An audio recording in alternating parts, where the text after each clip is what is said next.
Thank you for joining us for the Consulting Specifying Engineer webcast, Fire and Life Safety, Suppression Systems. I'm your host and moderator, Amara Rozgis, with Consulting Specifying Engineer and CFE Media and Technology, and I'll be with you for this hour-long event. Let's learn about this webcast platform first. If you're having any trouble with the slides or the audio, please refresh your browser or click on the refresh media button directly under the presenter's photo. You can control the volume by adjusting the volume on your own device. If you're having technical problems, click on the question mark at the top right corner of your screen to do some system checks before contacting an online technician. If you do need help, type a message into the Ask a Question box and we'll respond as quickly as possible in the Answered Questions box. To download the presentation slides, use the event resources on the left side of your screen. Type questions for the presenters in the Ask a Question box on the left side of your screen. You can ask questions at any time, and the Q&A portion will start in about 45 minutes. If you're interested in receiving one AIA CES approved learning unit or health, safety, and welfare unit for this event, you need to pass a 10-question exam. To take the learning unit exam and to download your AIA CES certificate, use the Learning Unit Exam tab at the top of your screen. The quiz will open in a new browser window, so I suggest you open that tab right now because the link will break when the webcast signs off. In keeping with the American Institute of Architects Continuing Education System policy, please take a moment to read the quality assurance slide. Thank you. And here are the learning objectives. We'll talk about these in today's presentation. Please note that any blue underlined text you see is a hyperlink within the PDF where you can get some more information. All right, well, we've lined up two really great presenters today. Joshua Green, his experience includes performance-based design, building and fire code consulting, fire suppression, and fire alarm design and smoke control system analyses. Josh specializes in the practical application of fire protection principles in support of unique designs. Josh is a member of the Consulting Specifying Engineer Editorial Advisory Board. Corey Wallace has been involved in both consulting engineering and design build contracting for various market sectors and system types. Corey has personally designed or directed the design of applications for hotels and casinos, industrial, aircraft hangars, data centers, educational and residential buildings for existing and new facilities. It's great to have these two speakers for part 2 of our Fire and Life Safety webcast series. Well, we're about to get started here, so we're going to ask you our first poll question. If you'd please take a look at this, the first question is, what industry do you work in? So if you could take a moment to answer this question, it'll tell us a little bit about you and your background.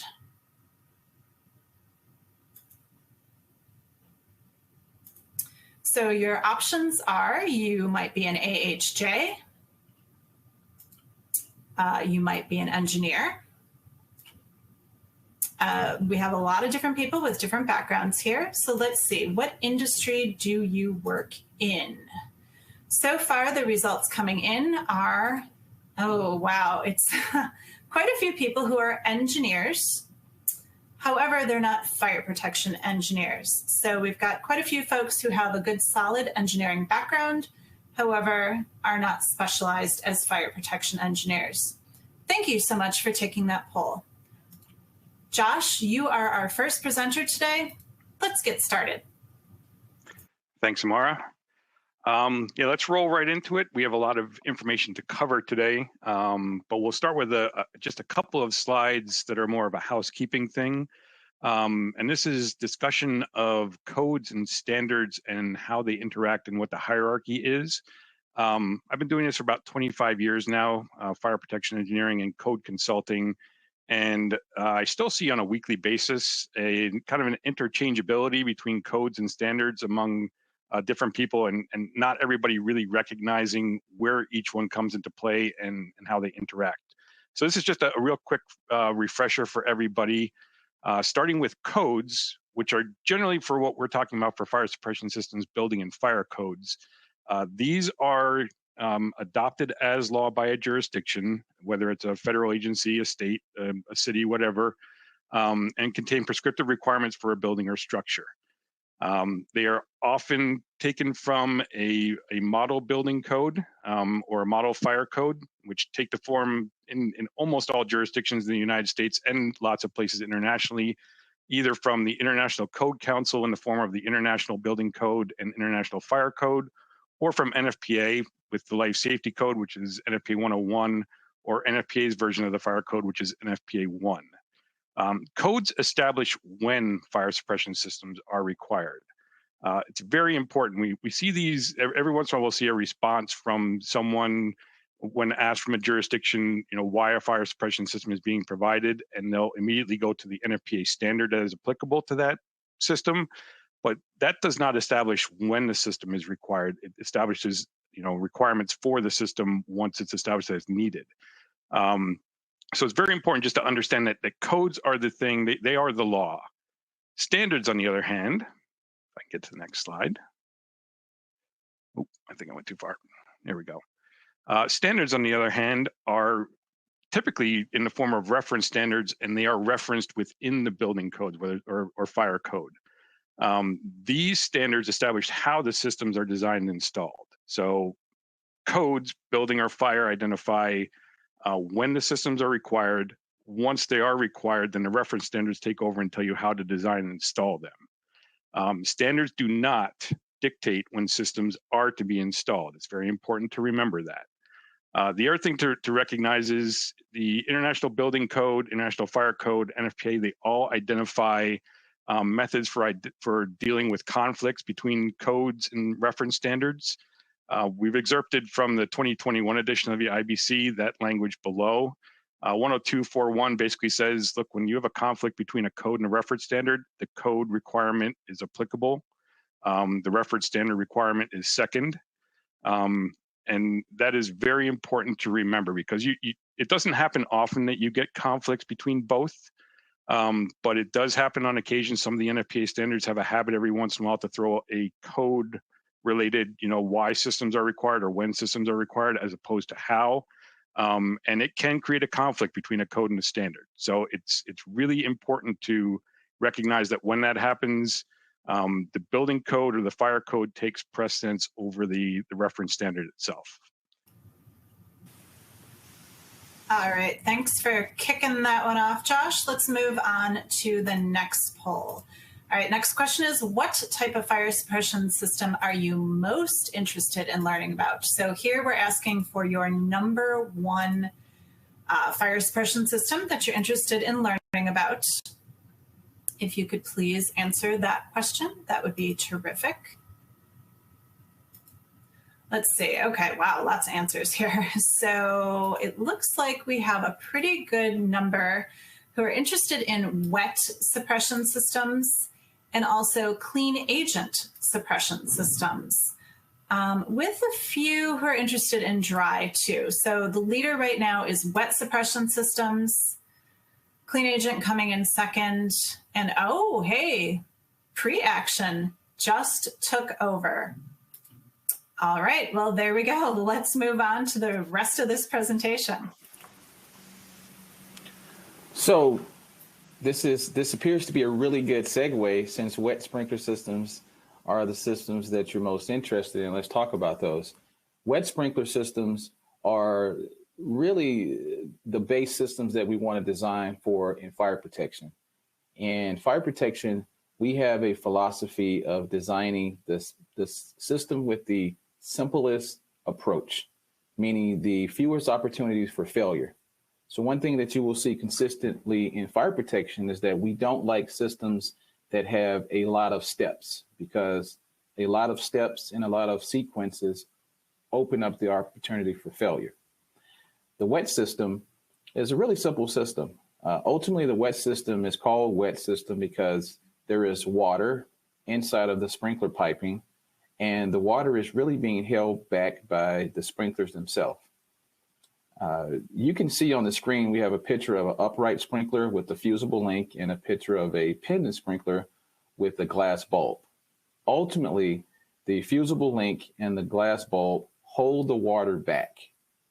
When the fusible link or the glass bulb see a temperature that tells them, hey, it's time to open up, it lets the fusible link break or the glass bulb break, and now you get water discharge from the sprinkler itself.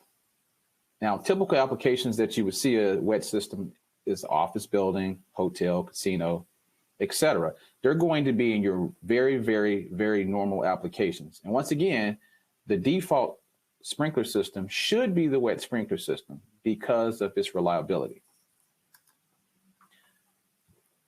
The next system that you would encounter would be a dry sprinkler system. And one of the things that is generally misunderstood when you say dry sprinkler system is people think of a powder or gas, but a dry sprinkler system operates and suppresses a fire the same way as a wet sprinkler system. The only difference is a dry sprinkler system utilizes gas such as nitrogen or standard air to pressurize the system so that water is not in the pipe until needed. Very basic application you could think about would be, say, a parking garage. In a parking garage, you don't want that water sitting in the pipe capable of freezing. So you want to keep that water out of the pipe until it's needed. And so the system sits under pressurized air or nitrogen until the sprinkler, same sprinkler we talked about on the wet system, until the sprinkler breaks, meaning the fusible link operates or the glass bulb breaks, allowing the air pressure to drop, water to enter the pipe, and then discharge from the sprinkler that has opened. I want to be very clear about this because movie magic has sprinkler systems work in a way that a person stands on a chair with a lighter and they cause one sprinkler to go off and yet the entire building goes off. That is not how our systems work. Our systems are really, really simple. Other applications would be any location that cannot be maintained above 40 degrees. So we don't put dry systems in locations that can be maintained above 40 degrees because this system is more complicated, has more pieces and parts. A loading dock, an unheated loading dock is another example. So really wanted to make sure that everyone understands 40 degrees is the trigger, not 32 degrees. And I am talking Fahrenheit for clarity. With the pre-action system, there was questions and people wanted to know about a pre-action system. I like to call it sort of the upgraded dry system. And pre-action systems are a lot more sophisticated. They actually utilize fire alarm devices such as smoke detectors, heat detectors, pull stations, and other things to allow the system to do the same thing that a dry system does, but have the added protection of requiring an additional trigger to allow water to enter the pipe. An example that you would use this would be a data center, a high value area such as art, a battery room that you really don't want to get water in, say a freezer. There are three types of pre-action system: single interlock, in which the operation of the system is based off detection devices, non-interlock, it could be, either or, and a double interlock, which is the one you see most often. You have to have multiple fire alarm devices or other devices operate before water enters the pipe. This is a system that you really want to use when you have an area that you do not want to release water unless it absolutely has to be needed. It's absolutely necessary. So you don't want to specify this just for any application. This is for very critical locations. Standpipe system. I thought it was very important to talk about a standpipe system because standpipe systems are the systems you think about when you watch the movies and there's firefighters inside of a high-rise building and they have the fire hose and they're fighting their way into the building. Well, standpipe systems are generally used in applications in which it's ultimately a way to get the external water into the building. So in a high-rise application, you can think about this. The fire hydrant is on the ground floor, and you may have a fire on the 52nd floor. Well, the standpipe system is ultimately a way to get that water from the street up into the building so that the firefighters can fight. There's different types of standpipe systems. There's automatic wet. The term automatic means that the system automatically has the pressure and flow that's required. That will generally be through the use of a fire pump. The combined standpipe system is a system that has this hose valve that you see here, as well as a fire sprinkler system connected to it. The term manual wet or manual dry, manual wet means that the system has the water that it needs, it's full of water, but it needs the fire department to provide the pressure required to suppress the fire. And manual dry just means the system does not have water in the system. And then you have something that's a little less frequent and semi-automatic, in which the system has a portion of what it needs, but doesn't have the entire need being met by the system itself. So big time application where you'll see standpipes. If you work in locations that have high-rise buildings have this requirement. If you had a building that's underground, you may run into this requirement. Generally thinking about it is you're trying to make sure that the firefighters have access to the water to fight the fire. So these are going to generally be bigger, larger, more complex buildings. You generally won't see this in, say, a McDonald's or a very small single-story building. Deluge systems. Deluge systems are the systems that you see in the movies where someone's planning their great escape and all of the sprinklers discharge at the same time. The thing about the deluge system that makes it different is the sprinklers themselves do not have the fusible link or the glass bulb. The sprinklers are actually open. And these systems are a really upgraded pre-action system in which the fire alarm devices trigger the valve to open the valve and let water discharge from every sprinkler. So that's a really big deal when you see a deluge system. These are really used in high challenge fires, meaning we have a fire that is really challenging from a fire suppression standpoint. A good example would be aircraft hangars where they have things like jet fuel. There's applications here in Las Vegas where there's nightclubs that actually have retractable roofs. So we use the deluge system to overcome the fact that the roof is there and now the roof is not. It may be used for a very big atrium, or it could be used for auditorium. So this is going to be more of a very special application. This is not going to be an application that you would use very frequent. In fact, I would almost question if someone is deciding to use one of these without being sure. Then we get into things like foam automatic sprinkler systems. These are going to be less frequent for your standard day-to-day design. They're also going to be high challenge fires. There are going to be situations in which you really need to do something in addition to just water. The foam will almost blanket the fire so that it smothers the fire and prevents it from continuing. Good situation is when we have liquid fires. If you have a liquid fire, when it becomes, when it starts to catch on fire, the fire moves because it's part of the liquid. And so the foam helps blanket that fire and helps with the suppression. So foam systems are going to be systems that you see very infrequently versus the other systems.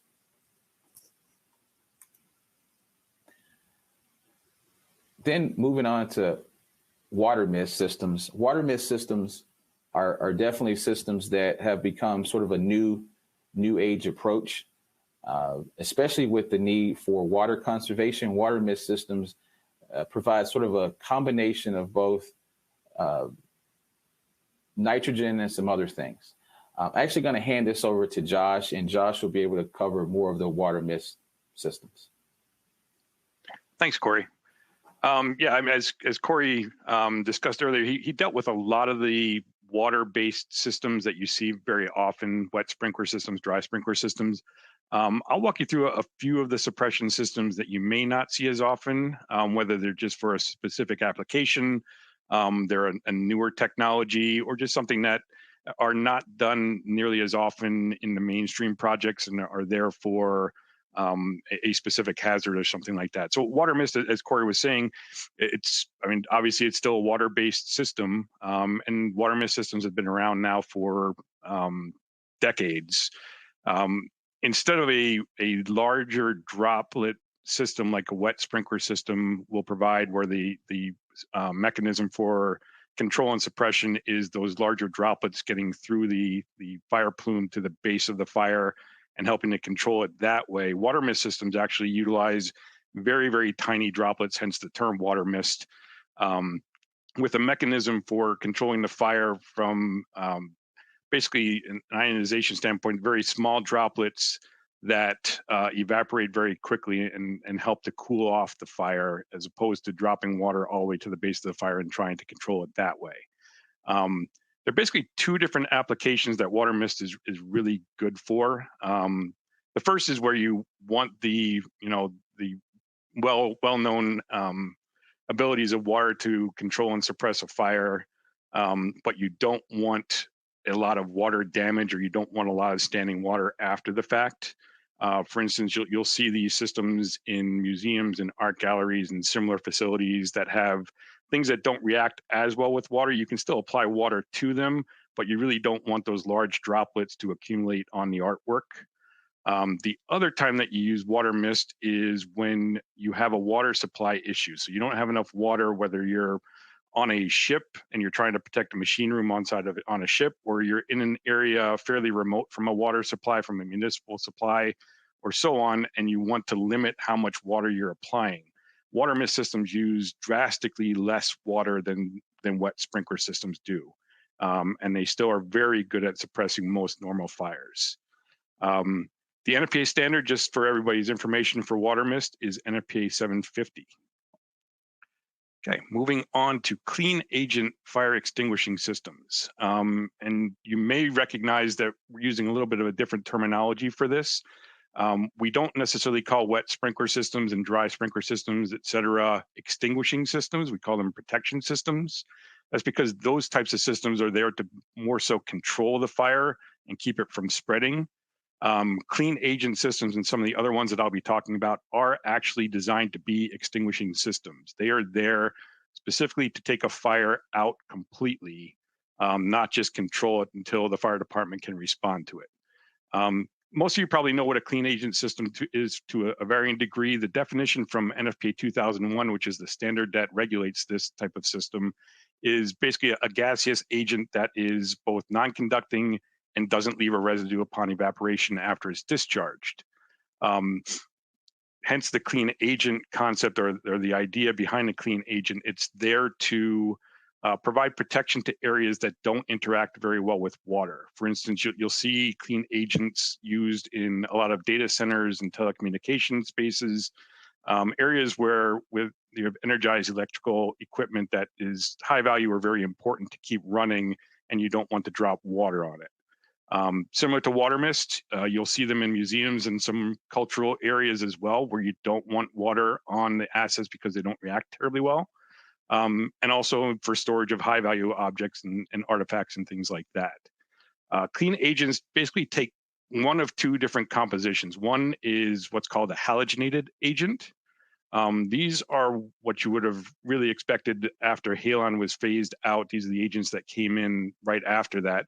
The other is an inert gas system, and it is exactly what it sounds like. It is a gas system that utilizes one or two or three inert gases, typically argon and nitrogen, or some combination thereof with a few others.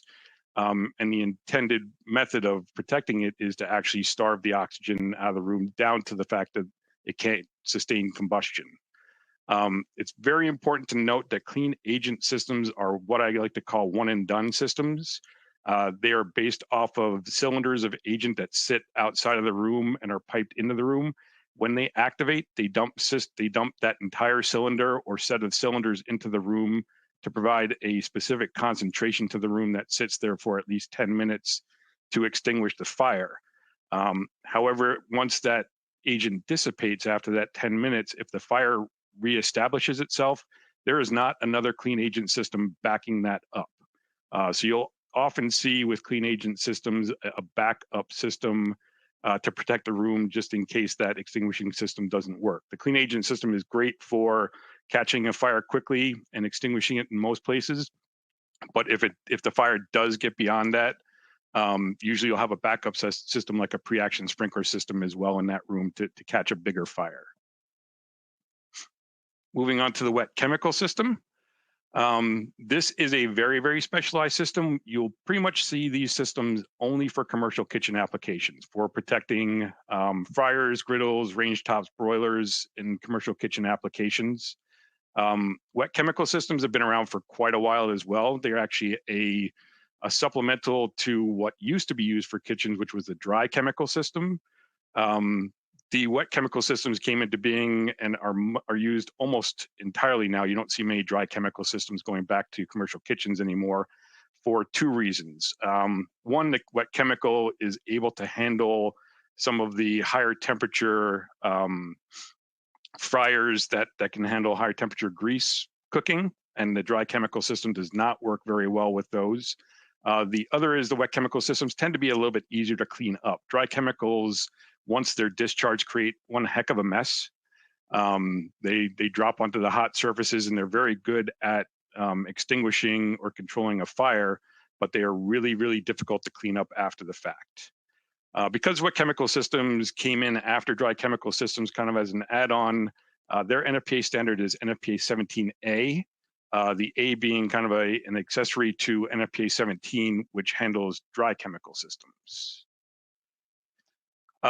You don't see dry chemical systems in actually system format as much as you used to. Dry chemical systems are those that use a powder consisting of very small particles that are discharged under pressure to control or extinguish a fire. As I said, we used to see them quite a bit for commercial kitchen applications, but they don't work nearly as well as the wet chemicals do anymore. However, there are some specific applications where you would still may want to consider them for a specific hazard. You'll find that they are very good for flammable liquid fuel fires, always have been and probably always will be. They also can be used fairly well on energized electrical components, what we usually call Class C fires. In most cases, though, when you see dry chemicals nowadays, you're going to find them in dry chemical extinguishers. You'll still see quite a few dry chemical extinguishers out there on the market, just not as many systems being designed as a full system that's protecting a room or an area. Carbon dioxide systems are also a very special application. A lot of people don't recognize that these systems are out there. They've been around for a long, long time as well. For obvious reasons, carbon dioxide is a fantastic method for extinguishing a fire. What it does is basically displaces the oxygen in the room down to the point where a fire can't continue to operate because there's not enough oxygen for combustion. The problem, of course, with the carbon dioxide system is once you displace all of that oxygen, it becomes an environment that nobody can be in. So what you'll usually find with a carbon dioxide system is used in one of two applications. One as a local application for a specific hazard within a room where it has a nozzle or several nozzles that are discharging specifically onto a fire hazard area. The other is in a total flooding application, but in areas that are typically unoccupied. Even so, with carbon dioxide systems, when you use the NFPA standard that is applicable to that, which is NFPA 12, you'll find a lot of requirements within that standard for notifying occupants that may be in the room that a system is about to discharge so that they can take activities to get out of the room, and also methods for notifying occupants outside of the room that an agent has discharged inside of a room so that they don't actually walk into a carbon dioxide filled room because of the hazards and life safety impacts to it. The final system I'm going to talk about is one that I'm not as familiar with because I have never designed one of these systems. I have done quite a bit of research on them, but these are fairly new to me. They're called fixed aerosol extinguishing systems. Note again that this is an extinguishing system, not just a fire protection system. So it is intended to actually extinguish the fire.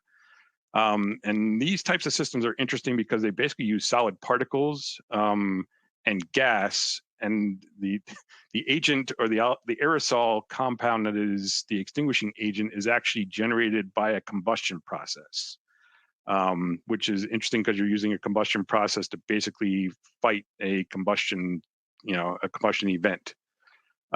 These aerosol extinguishing systems can actually be used on a lot of different things, but they tend to be used primarily on heavy industry, industrial applications, oil and gas, manufacturing plants, power generation equipment, energy storage systems, which is interesting with some of our new green energy concepts as energy storage systems start to gain a little bit more steam, and some of the diesel-driven generators and things like that that have provided backup power to buildings start to phase out a little bit. So we may see more fixed aerosol systems as those energy storage systems come into play. There is an NFPA standard specifically for fixed aerosol systems, and that standard is NFPA 2010. All right. Well, thank you, Josh. Tons of information, and thanks, Corey, for kicking things off. Our next poll is up. How long have you been working in the fire protection industry? So we're moving into the section where we're going to give you some examples. We are going to give you some feedback on what's going on in the industry right now, what we're seeing. Josh and Corey obviously have a lot of good information. So if you could tell us how long you have been in your position, that would be fantastic. All right, so the results are coming in, and oh dear, an overwhelming number. So this makes it a little bit easier on me. The majority of respondents have been in the industry less than 5 years. So fantastic that we've got some new folks here joining us. The next largest group of people, about 10 to 14 years of experience. So we've got some folks who need a lot of information and some really good examples. So gentlemen, I will turn it back to you for a couple of case studies. So this case study here is a really neat example. This is actually a situation that occurred at the Las Vegas Strip. So this is inside one of the larger casinos. It's a project I actually worked on, so it's a pretty neat project. As you can see, this is sort of a mall area inside of the casino, and if you look at the pink ball, you can almost see the people standing there. That's how large this structure is. So what this structure is they wanted to have a LED type screen in the shape of a ball that displayed various pictures. So the picture in blue shows how this LED screen could actually transform. The picture in the center is sort of the walkway inside of this LED screen. And the picture to the right sort of shows the sheer size of this thing. So ultimately, LED screens present themselves a hazard from a fire suppression standpoint that we need to mitigate. So we looked at this and said, well, how are we going to deal with this? So working with the AHJ, and AHJ, by the way, stands for Authority Having Jurisdiction. And in this case, this was Clark County Fire Department and Clark County Building Department. And we devised a design criteria that would ultimately wash the walls of this structure. Because this structure was freestanding, we had to actually put the fire sprinkler, which was a wet system, by the way, which we talked about as the most reliable. We put a wet sprinkler system that was supplied from the basement that fed up through the floor through this ball. This allowed us to take care of, number one, dealing with the LED screens, because this is a lot of LED screens, as you can see. And it allowed maintenance to be done inside of this big structure and keep the people who are going to be doing maintenance safe, also keep the customers in the area safe. So very, very pleasing solution. As you can see, the piping drawing shows schematically the piping that's inside. and very pleased with the outcome. This is something you can see right now in Las Vegas. It's only been probably standing for under a year. So it's a really, really neat structure to see on the Las Vegas Strip.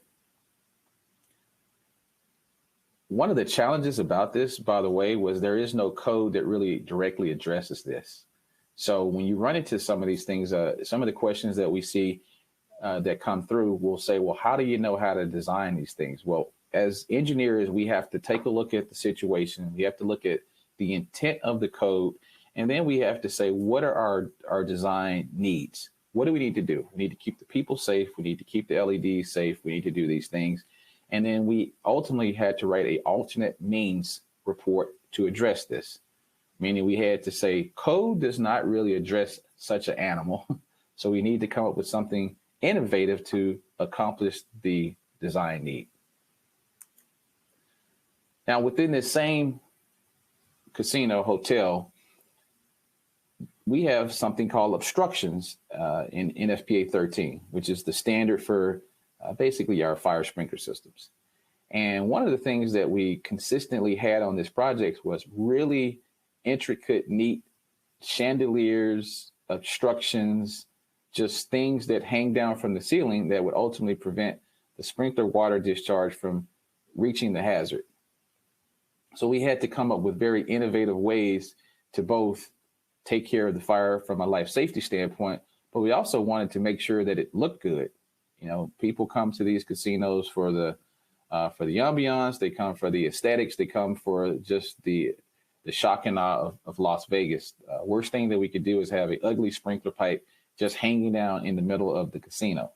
So one of the cool things that we were able to do is use stainless steel pipe, and we were actually able to provide what we call an enhanced density around this structure. So our codes and standards tell us sort of how much water we need to apply to a anticipated fire. And what we did was offered an enhanced density, meaning we said, hey, we're going to do something extra above and beyond code to address this very unique situation. We worked with the chandelier vendor, we worked with the architect, we worked with the interior designer. And at the end of the day, we came up with a solution of having sprinklers actually located below the chandelier. That's that blue arrow that you see. And we also had a much more robust design density so that if a fire ever were to occur, we would make sure that we suppress the fire. Very similar to what Josh mentioned, we're suppressing the fire, not extinguishing, but suppressing the fire. So I thought this was a very interesting problem that we ran into, and we were able to provide something that both looks good and is functional. I will hand over the next example to Josh. Thanks, Corey. I have a couple examples. I'll probably get through one, but we'll see where we're at. If we can get through both of them, that's great. I've attacked these examples a little bit differently. So I'll kind of walk you through a scenario. I'll give you some information that was key to assessing what type of fire suppression systems might be appropriate. And then we'll talk on the next slide as to what was actually done or what was decided upon and why. So for this first example, the scenario is a storage facility that includes both normal and high value artifacts, including, let's call them priceless artwork, paintings, film, and some artifacts that include glass or that have glass coverings on them. We'll talk about 3 different rooms, and I'm doing that just to give you kind of a feel for different suppression systems in different areas. The first one is just normal artifacts, normal things, items in compact storage modules. And what I mean by that are, if you've seen these before, these are modular shelving units that are on floor tracks, and you can either manually or in some cases they're automatic. They move in and out so that you can push them all together. They become compact, and you can open up different ones to get in and look at them. They're usually metal. They usually have fronts, backs, and sides.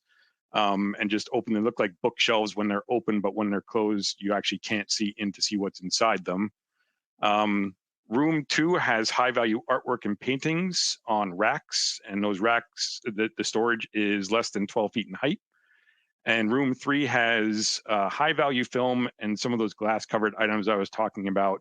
And this room is interesting because the room is not only a storage for very important items. It's also kept at a very low temperature. Let's call it 0 degrees Fahrenheit for this, primarily because over time some of these older artifacts don't react very well with higher temperatures and humidities.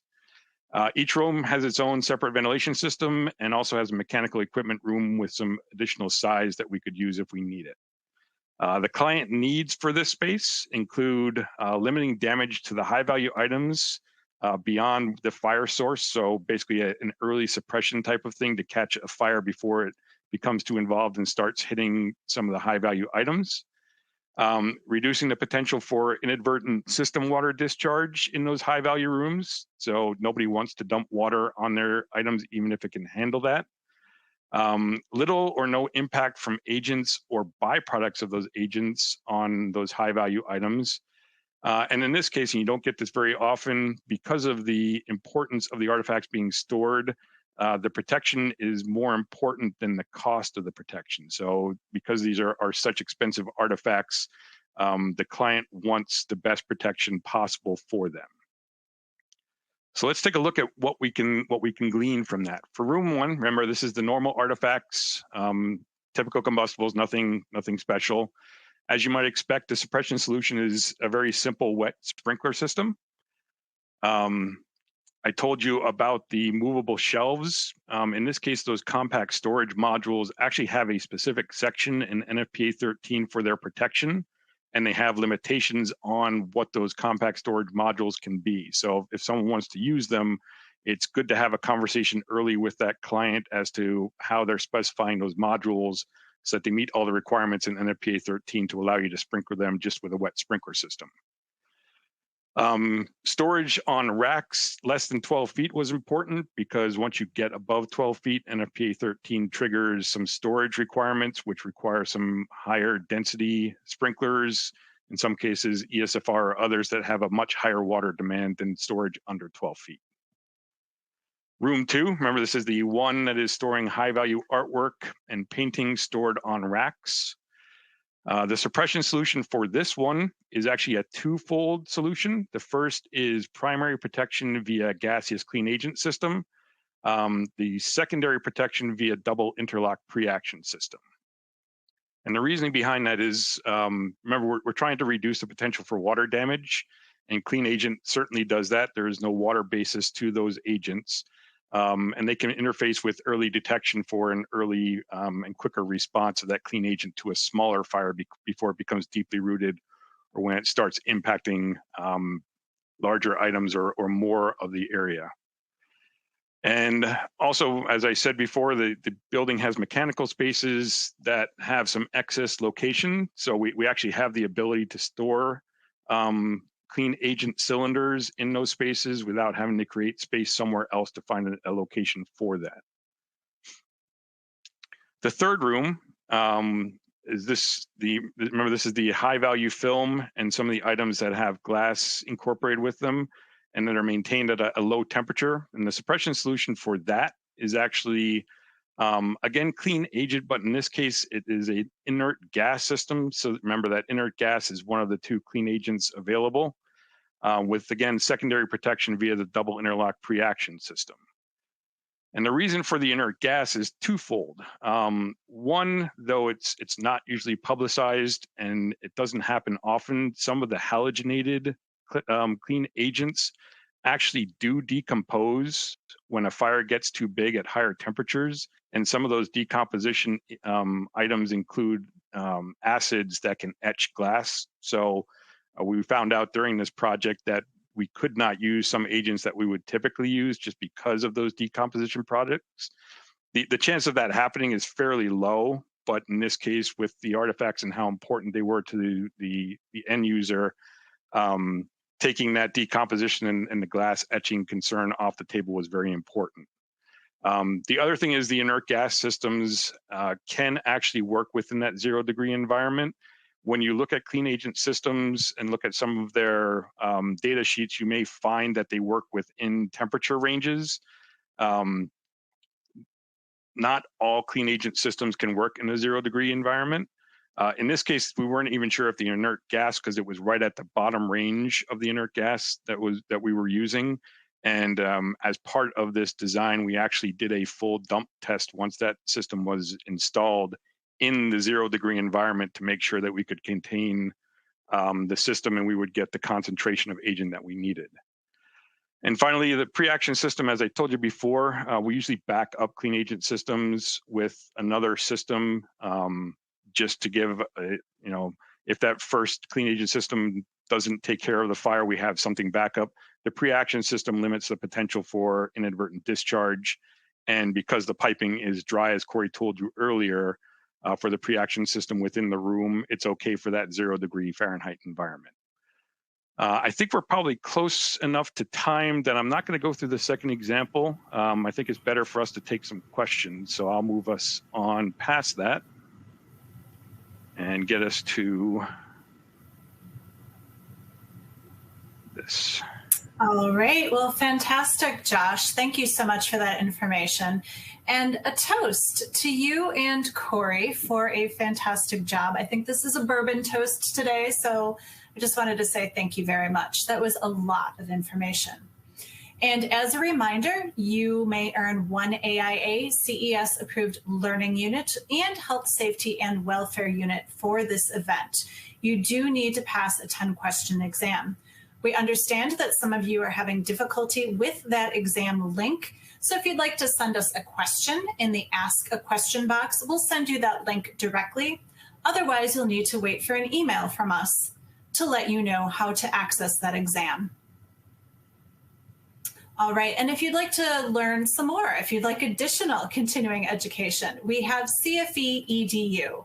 Right now, we have several courses on electrical and power systems, a couple focusing on motors, and we have virtual training week coming up in October. So we'll send you an email with registration details. All right, gentlemen, let's take some questions. Please type your question into the Ask a Question box and type the presenter's name before your question so that I know who should answer it. We'll get to as many questions verbally as we can, and questions that we don't get to today will be posted online with the answers at www.csemag.com. To download today's presentation, you can use the Event Resources option on the left side of your screen. All right, gentlemen, here we go. Corey, I'm going to send this first question over to you. Let's see here. Do sprinklers activate individually, or can they be activated per zone?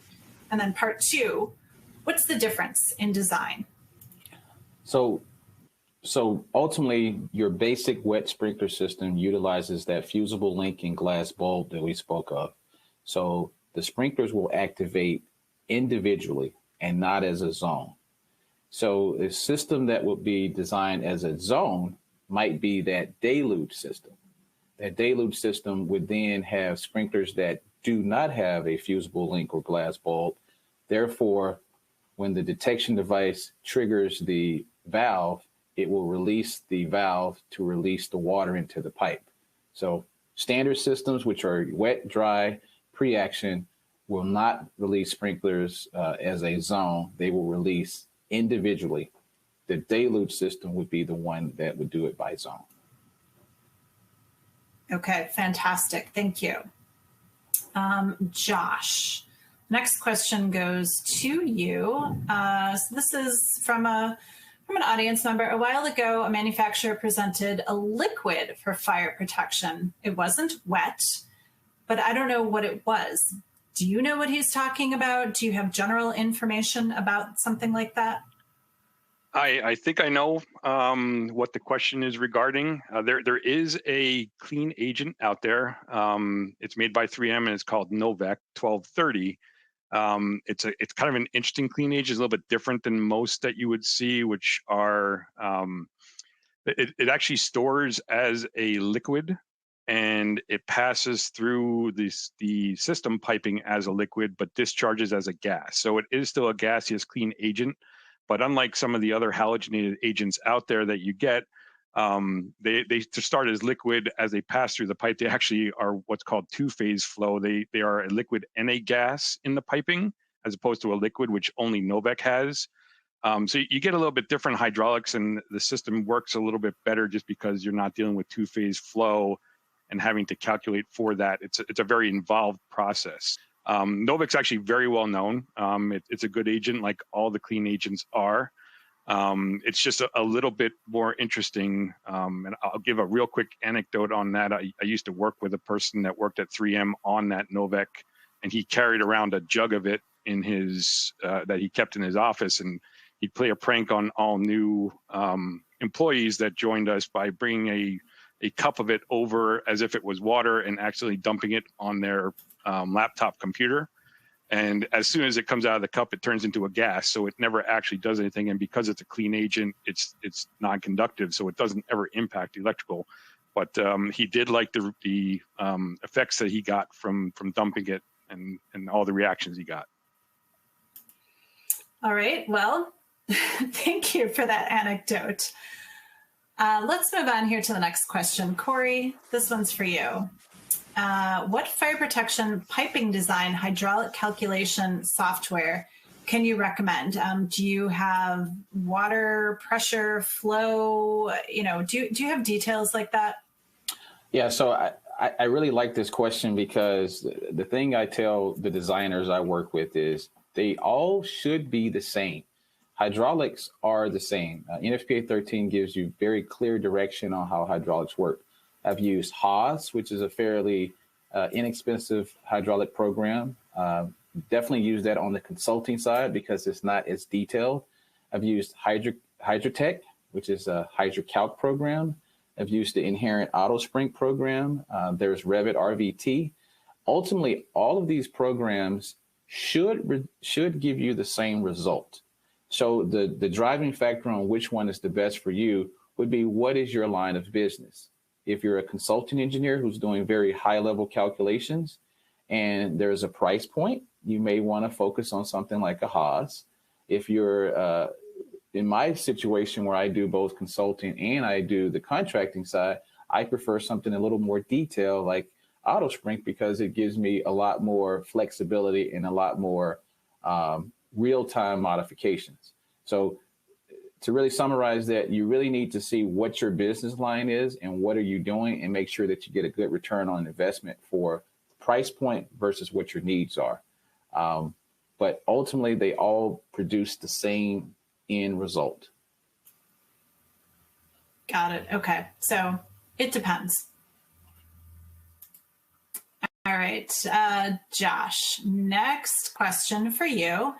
What is a hazard when using a clean agent system? Are you suffocating people? Like, what's going on with these?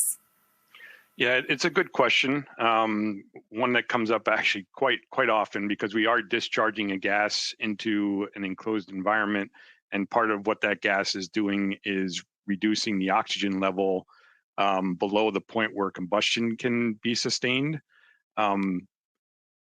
A properly designed clean agent system will not cause suffocation. It will not drop the oxygen level below the level at which humans in the space can breathe. It will make it uncomfortable, though. I can tell you that I have walked into clean agent dumped rooms as part of some designs over my years.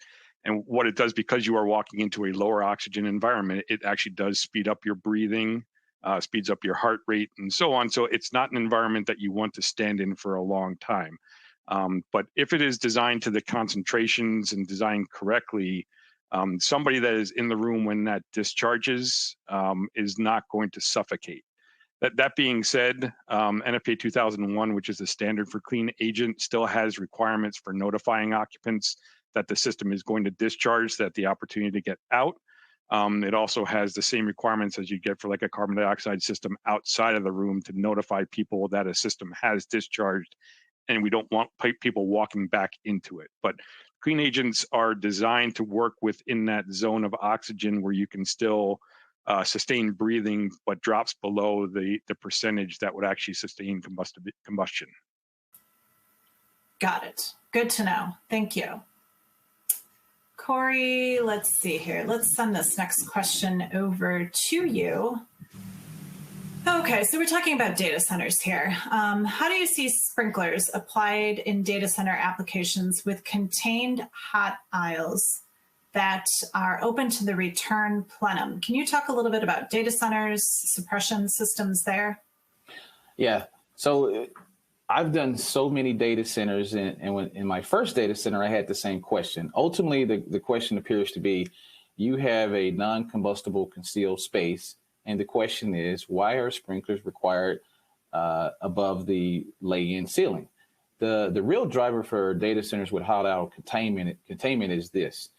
Those data centers use servers, and generally speaking, the way that the server configuration is, those servers actually have a fan inside the servers that actually, to cool the server, they pull cool air from your normal walking area, which we would call the cold aisle, in through the fan to cool down the server.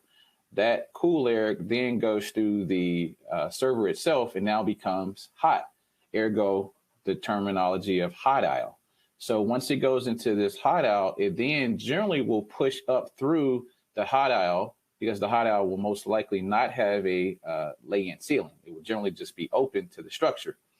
And now you have that hot aisle, which is also the same space that has the non-combustible concealed space. So what happens is, if you think about it from a firefighting standpoint, fire protection standpoint, if you were to get a fire in that cold aisle, first thing that would happen would be that server would take that smoke heat and it would actually push it up into the quote unquote non-combustible concealed space. So that is generally why you see sprinklers above and below ceilings in data centers that use hot aisle containment. Hopefully that answered the question. I hope so. Yes. Thank you. Thank you. All right, Josh, here is another one for you. What's the best way for an engineer to address a conflict between that engineer and the AHJ on a code? This is maybe a hairy one. Yeah, this is consulting 101, not necessarily fire suppression design 101. Having worked with jurisdictions for all of my career, some of it is really going to be based on your relationship with them and how you can talk to them. I deal better with people when I'm sitting in front of them and I can go back and forth and try to understand their concerns. Don't get too caught up, and this is just a recommendation and opinion from me, don't get too caught up in the fact that they're saying no to something that you want to do. You need to drill down as to why they're saying no and what their concerns are, and then work back from there to determine whether or not what you're proposing meets those concerns or not. At the end of the day, you're trying to work with the jurisdictions. You're not trying to work in opposition. It doesn't help the project. It's not going to help you with your design. So you want to get to the root of why they have a problem with it.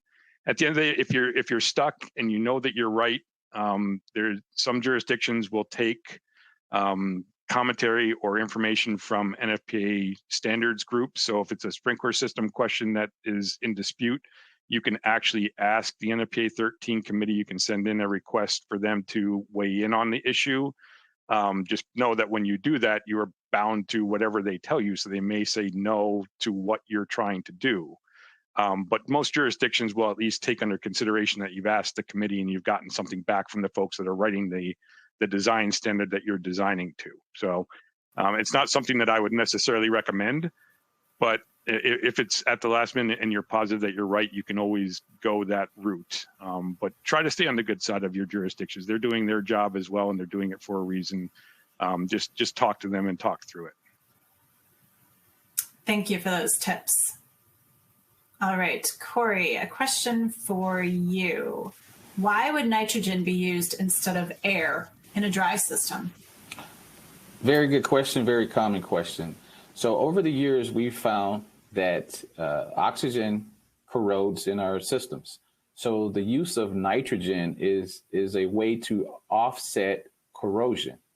So what you will find in NFPA 13, it now allows you to use compressed air and nitrogen, or basically an inert gas. what you're ultimately trying to do is remove the oxygen, because oxygen in water cause corrosion, rust. So the use of nitrogen is being heavily pushed in a lot of the systems on the fire protection side. It's been used on the mechanical side for years, but it's now become a more sustainable thing for the fire protection industry. So ultimately, corrosion is really what the nitrogen is used for, to mitigate corrosion. Okay, thank you. Josh, it looks like we have time for just one last question, and this one's for you. We're looking at elevator machine rooms. Can we use a wet sprinkler? And if yes, is there any way to protect the elevator machine while the sprinkler discharges? Okay, this is not going to be an answer that anybody's going to be happy about, but the answer is it depends. And this actually goes back a lot to what I talked about at the beginning with codes and standards. Building codes from different jurisdictions deal with this differently. Almost everyone is going to weigh in on this. When every building code is going to weigh in on this, either with the basic code or with an amendment. So some jurisdictions don't mind dropping water within the elevator machine room and onto the equipment. And yes, you can certainly use a wet sprinkler system. There's no need to do something different than that when you are protecting that room. A lot of jurisdictions will defer to their elevator group, and their elevator group does not want water on those systems because of the potential for it causing a problem and shutting an elevator down, especially if it discharged, without a fire actually being there. So this is it depends response. It depends on what the code says, what the local jurisdiction wants. I can say that if you are putting a sprinkler system in an elevator machine room, what typically also is added is a heat detector that's set to a lower temperature than the sprinkler. And what that does is it recalls, when that heat detector goes off first from a fire, it actually either recalls the elevator or shuts it down before the sprinkler activates, so that you're not dropping water onto an active elevator in use. It's called shunt trip. It's in the elevator code. It's something that's used quite often. I'm not a huge fan of it personally, but it really depends on the jurisdiction and what they like. Some will allow you to sprinkler it without any issues whatsoever. Others will not allow you to have a sprinkler in the elevator machine room regardless. All right, well, thank you so very much. And I'd like to wrap up by thanking our extraordinary experts, Josh Green and Corey Wallace. Thank you for sharing your extensive expertise and knowledge of fire suppression systems. And before we log off, please give us a little bit of feedback. We want to improve things, of course. A couple of questions will pop up on your screen as soon as this webcast ends, and please take a few seconds to complete that.